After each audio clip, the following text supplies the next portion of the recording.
আসসালামু আলাইকুম সুপ্রিয় দর্শক মণ্ডলী, আশা করি আপনারা ভালো আছেন, সুস্থ আছেন। কৃষিটির পক্ষ থেকে আপনাদেরকে স্বাগত জানিয়ে শুরু করছি আমি মোহাম্মদ জুয়েল রানা। সুপ্রিয় দর্শক মণ্ডলী, আজকে আমরা চলে আসছি ঢাকা আশুলিয়া বাদাইল এলাকাতে। তো আপনারা জানেন এই অঞ্চলগুলোতে প্রচুর পরিমাণে ডেইরি খামার রয়েছে। আর বাংলাদেশে যারা ডেইরি খামার করতেছেন বা গাভী পালন করেন তাদের সবচেয়ে বড় যে সমস্যাটা ফেস করেন সেটা হচ্ছে প্রেগন্যান্সি নিয়ে। কারণ গাভীগুলো কনসেপ্ট করে না, এটা হচ্ছে সবচেয়ে বড় সমস্যা। আপনি একটা 3 লক্ষ টাকা দিয়ে গাভী ক্রয় করলেন, দেখা যাচ্ছে যে দুধ খাওয়ার পরে পরবর্তীতে কনসেপ্ট আসতেছে না, তখন আপনার গাভীটা 1,80,000 টাকায় মাত্র বিক্রি করতে হয়। খামারগুলোর লসের অন্যতম কারণ হচ্ছে প্রেগন্যান্সি নিয়ে। আর অনেকে গাভী ক্রয় করতে গিয়েও ভালো জাতমানটা চিনেন না। তো আজকে আপনাদের জন্য এই ভিডিওটা করা, আশা করি সম্পূর্ণ মনোযোগ সহকারে দেখবেন, কারণ অভিজ্ঞ খামারি থেকে কেন কনসেপ্ট করে না সে বিষয়টা জানাবো এবং কিছু ভালো বৈশিষ্ট্য সহ গাভী কিভাবে চিনবে সেটাও দেখানোর চেষ্টা করব। তো পুরোটা সময় জুড়ে আপনারা আমাদের সাথেই থাকুন। আসসালামু আলাইকুম। ওয়ালাইকুম আসসালাম ওয়া রাহমাতুল্লাহি। কেমন আছেন ভাই? আলহামদুলিল্লাহ ভালো আছি ভাই, আপনি ভালো আছেন? এই তো ভাই আলহামদুলিল্লাহ ভালো আছি। তো ভাইয়ের পরিচয়টা একটু দিবেন। আমার নাম মোহাম্মদ ইমদাদুল হক, আর আমার এই লোকেশনটা হচ্ছে এটা আপনার ঢাকা জেলা, আমাদের সাব থানা আশুলিয়া, মূল থানা আমাদের উপজেলা সাভার। সাব থানা আশুলিয়া, ইপিজেড এবং ফ্যান্টাসি কিংডমের দুইটার মাঝামাঝি। এদিকেও 1.5 কিলো এদিকেও 1.5 কিলো, এটা অবস্থানটা। ভাই অনেকদিন যাবতই তো মানে খামার করতেছেন, ডেইরি খামার, এবং আপনি বেশ অভিজ্ঞ। অনেকদিন আগে আপনার একটা ভিডিও করেছিলাম। জি। তো আজকে আপনার থেকে আমি কিছু টিপস নেওয়ার চেষ্টা করব, কারণ আমি বাংলাদেশের বিভিন্ন জায়গাতে ডেইরি খামার বিশেষ করে আমি ঘুরে ভিডিও করি। খামারের আমি সবচেয়ে বেশি সমস্যাটা যেটা হয় যে গাভী ক্রয় করতে গিয়ে তারা লস খায়, একটা জিনিস। আরেকটা হচ্ছে যে গাভী ক্রয় করলো, ভালো গাভী পড়লো, কিন্তু দেখা যাচ্ছে পরবর্তীতে কনসেপ্ট করে না, অনেক সময় বকনাও করে না, অনেক সময় গাভীও করে না, সেক্ষেত্রে তারা অনেকটা লস খায়। আপনি আজকে এই দুইটা বিষয় একটু ক্লিয়ার করবেন, আশা করি একটু সময় দিবেন। ধন্যবাদ জুয়েল ভাই, আপনি দুইটা প্রশ্ন করছেন, ইনশাআল্লাহ আমি এটার একটা সলিউশন দেওয়ার চেষ্টা করব আমার যতটুকু অভিজ্ঞতা। আচ্ছা আচ্ছা, প্রথম পর্যায়ে যদি আপনি কনসেপ্ট কেন করে না এটা যদি একটু বলেন। এটা বলতেছি। আচ্ছা ভাই, যেটা আপনি একটা অতি গুরুত্বপূর্ণ একটা প্রশ্ন করছেন, গাভীর কনসেপ্ট। বাংলাদেশের 99% খামারি এই প্রবলেমটা ফেস করতেছে, আর এটার কারণে খামারি ধ্বংস হয়ে যাচ্ছে। কারণ অসাধু ব্যবসায়ীরা যেমন তেমন একটা গাই হইলে বুঝায় শোনায় 2.5 লাখ টাকা 3 লাখ টাকা, ভালো মোটামুটি ভালো কিনতে গেলে 3-এর প্লাস মাইনাস লাগে একটা গাভী কিনতে। আচ্ছা আচ্ছা, দেখা গেছে একটা গাভী তো যখন বাচ্চা দেয় 1-1.5 মাস ঠিক মতো দুধ দেয়, পরে আস্তে আস্তে দুধটা কমতে থাকে। পরবর্তীতে যখন সময় মতো গাভীটা কনসিপ্ট না করাইতে পারে, তখন ওই 3 লাখ টাকার গাভীটা 80,000 1 লাখ টাকা বিক্রি করতে হয়। কিন্তু সে এক ইলেকট্রিশনে যে দুধটা পাইছে, বাছুর হয়তো কেউ টিকায় রাখতে পারে, কেউ রাখে না। ধরেন গড় 50% পায়, সবাই বাছুরের পরিচর্যাটাও ভালোভাবে জানে না, না জানার ফলে ওইদিকেও সে ক্ষতিগ্রস্ত। এই গাভীগুলা আপনার পরবর্তীতে কনসেপ্ট করে না, অনেকগুলা কারণ আছে, আমি সংক্ষেপে কয়েকটা কারণ বলতেছি। এক হচ্ছে এই গাভীগুলা আমাদের দেশের না, আমাদের যে দেশি যে জাতগুলা, এগুলার বিভিন্ন সংমিশ্রণে ক্রসবিট কইরা এগুলা বিভিন্ন, কিন্তু এর যে মানে পরিবেশটা দেওয়া দরকার সেই পরিবেশটা নাই। তারপরও কিন্তু মোটামুটি আমরা চলতেছি। তার ভিতরে আরো কিছু কারণ রয়েছে, যেমন গাভীর প্রেগন্যান্সির জন্য এদেরকে পর্যাপ্ত কাঁচা ঘাসের সরবরাহ রাখতে হবে। আচ্ছা আচ্ছা, আমি ভাই আপনার সাথে এই বিষয়টা একমত। অনেকে আসলে মানে গরু বকনা বা গাভীকে মানে আপনার প্রচুর দানাদার খাবার দেন, এটা যার কারণে কিন্তু কনসেপ্ট করতে অনেকটা সমস্যা হয়। এটা আপনার কাঁচা ঘাসের ভিতরে কিছু কিছু উপাদান রয়েছে, এর প্রজনন ক্ষমতাটাকে বৃদ্ধি করার জন্য, ডেভেলপ করার জন্য খুবই কার্যকরী। তারপরে এখন মানে কাঁচা ঘাস যত বেশি খাওয়াবে তার কনসেপ্ট করার সম্ভাবনা। দুইটা কারণ থাকবে। কাঁচা ঘাস পর্যাপ্ত দিলে যেমন খামারের কস্টিং কমে আসবে, এবং খামারের গাভীগুলার প্রজনন ক্ষমতা বৃদ্ধি হবে এবং রোগ প্রতিরোধ ক্ষমতা বৃদ্ধি হবে। বিশেষ করে বকনা হলে অল্প দানাদার খাবার দিয়ে, বেশি দানাদার দিয়ে, বেশি কাঁচা ঘাস। কাঁচা ঘাসে কোনো সাইড এফেক্ট নাই, যত খুশি খাওয়াইতে পারে। ইভেন আপনি শুধু কাঁচা ঘাস দিয়ে আপনি গাভী লালন পালন করতে পারবেন, দানাদার ছাড়া হইলো না, অল্প দিল। হ্যাঁ, অল্প দিলে এটার এনে আরেকটা কারণ আছে, যেমন 16 কেজি কাঁচা ঘাস সমান সমান 1 কেজি দানাদার। ওটাতে যা প্রোটিন পাবে 16 কেজি কাঁচা ঘাসে তা থাকবে।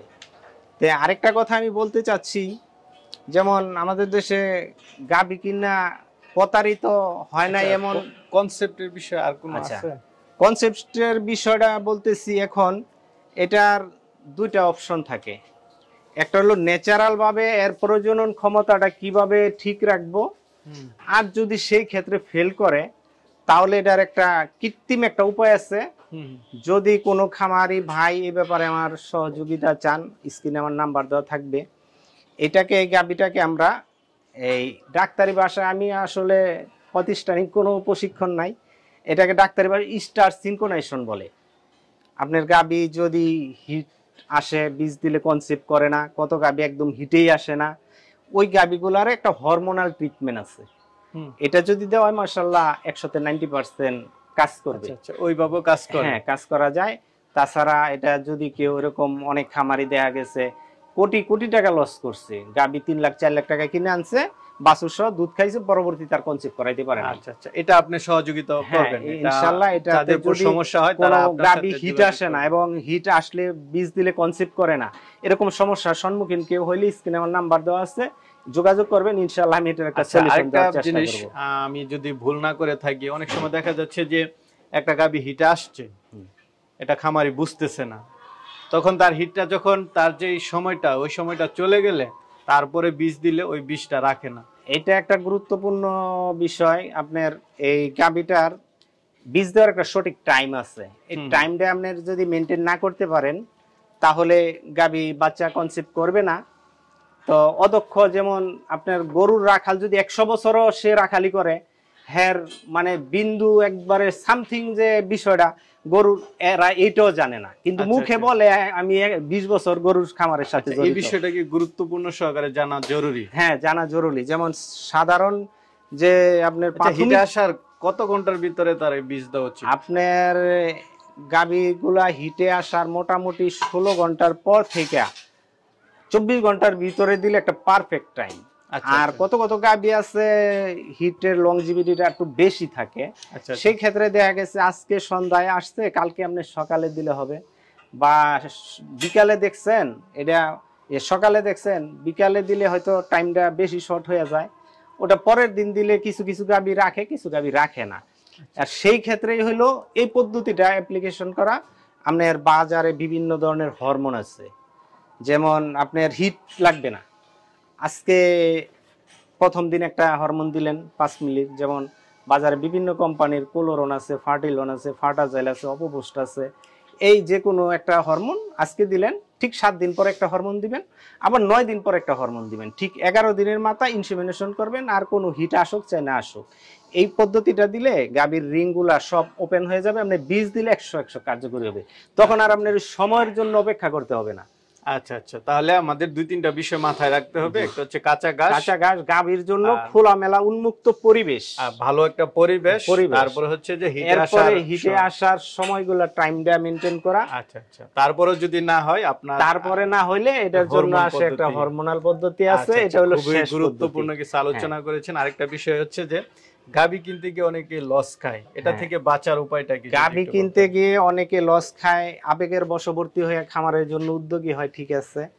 এই জন্য আপনারা যদি আপনাদের কোনো প্রশিক্ষণ না থাকে, ভালো অভিজ্ঞ, যার প্রতি আপনার কনফিডেন্স আছে, এরকম একটা লোকের শরণাপন্ন হন। আপনার সবচেয়ে ইম্পর্টেন্ট মানুষের যাই দুধ কয় কেজি ওটা ট্রাই করে, হ্যাঁ বড় উলান দেখে। এইটা যারা করবে আমি একদম চ্যালেঞ্জ দিয়ে বলতেছি, তার জন্য ক্ষতি অনিবার্য। বড় ওলান দেখে আর দুধ পরীক্ষা করিয়া এটা আপনি কিভাবে বুঝবেন? 5 মিলি 3 মিলি একটা অক্সিন ইনজেকশনের চামড়ার নিচে দিয়ে রাখবো, আধা ঘন্টা পরে দুয়াইবে। যে গরুটা 10 কেজি দুধ দেয় সেই গরুটা দুধ দিবে 15 কেজি। আচ্ছা, অক্সিন ইনজেকশন দিলে এটা কতদিন পর্যন্ত থাকে? এটা ওই তৎক্ষণাৎ ওই সব আপনাকে দেখানোর জন্য এর শরীরের কোষগুলা জেনে যা আছে সব কাইসা দুধটা আসবে, আইসা তৎক্ষণাৎ। আপনি পরবর্তীতে কাছে শুনি কমেন্ট করে যে ইনজেকশন দিলে 1 সপ্তাহ দুধ বেশি দেয়, এটার কোনো আছে কি? না, ওই অক্সিনটা দিলে ওটা তৎক্ষণাৎ শরীরের জেনে যে এই যে রগে বা এই কোষগুলা যেখানে দুধগুলার থাকে, মানে 2-3 ঘন্টার ভিতরে তাৎক্ষণিকভাবে দুধগুলা ওলানে এসে জড়ো হবে। এবং আপনার দেখাই দিছে, কারণ একটা গাভী 2 লাখ 3 লাখ টাকা 1 কেজি দুধ বেশি দেখাই দিলে 10,000 টাকা দাম বাড়বে। আচ্ছা, আর খামারিরা মনে করেন যারা গরুর ব্যবসায়ী করে, এরা মনে করেন এক বাচ্চা দেওয়ার পরে সে উইক, এর জন্য এতগুলা খাবার দরকার না, সামথিং খাবার দেওয়ার শরীরটা যে এটার যে ইয়াটা আছে, মানে বাচ্চা দেওয়ার যে পাকস্থলীটা ওটা মানে ডেভেলপ করতে হয়। ওরা ইচ্ছা মতো খাবার দেয়, ওটাতে ওই সময় দেওয়া উচিত না, দেওয়া রাখে শরীরে রস টস আইসা উলানটা বড় দেখা যায়। ওই অবস্থায় দেখে মানুষ পাগল হয়ে গাবিটা কিনে, মানুষ কিনে প্রতারিত হয়। তখন বাইত নিয়ে ওই গাবিটার ওলানের রোগ দেখা দেয়, ম্যাস্টাইটিস হয়, মিল্ক ফিভার হয়, বিভিন্ন সমস্যা দেখা যায়, অনেকভাবে প্রতারিত। তবে আমি সবাইকে বলতেছি যারা এই ভিডিওটা দেখতেছেন সারা বাংলাদেশের খামারি ভাইয়েরা, আপনারা গাভী যারা বুঝেন মাশাআল্লাহ বুঝেন, যারা না বুঝেন কখনো এই বড় ওলান দেখে আর দুধ দেখে গাভী কিনবেন না। গাভী আপনার গাভীর কিছু সিমটম আছে, ভালো গাভীর কিছু বৈশিষ্ট্য আছে। এখানে আপনি দুইটা গাভী দেখেন, এই যে গাভীটা ছোট, হ্যাঁ ছোট হইলো, এই গাভীটার কিন্তু পার্সেন্টেজ ভালো।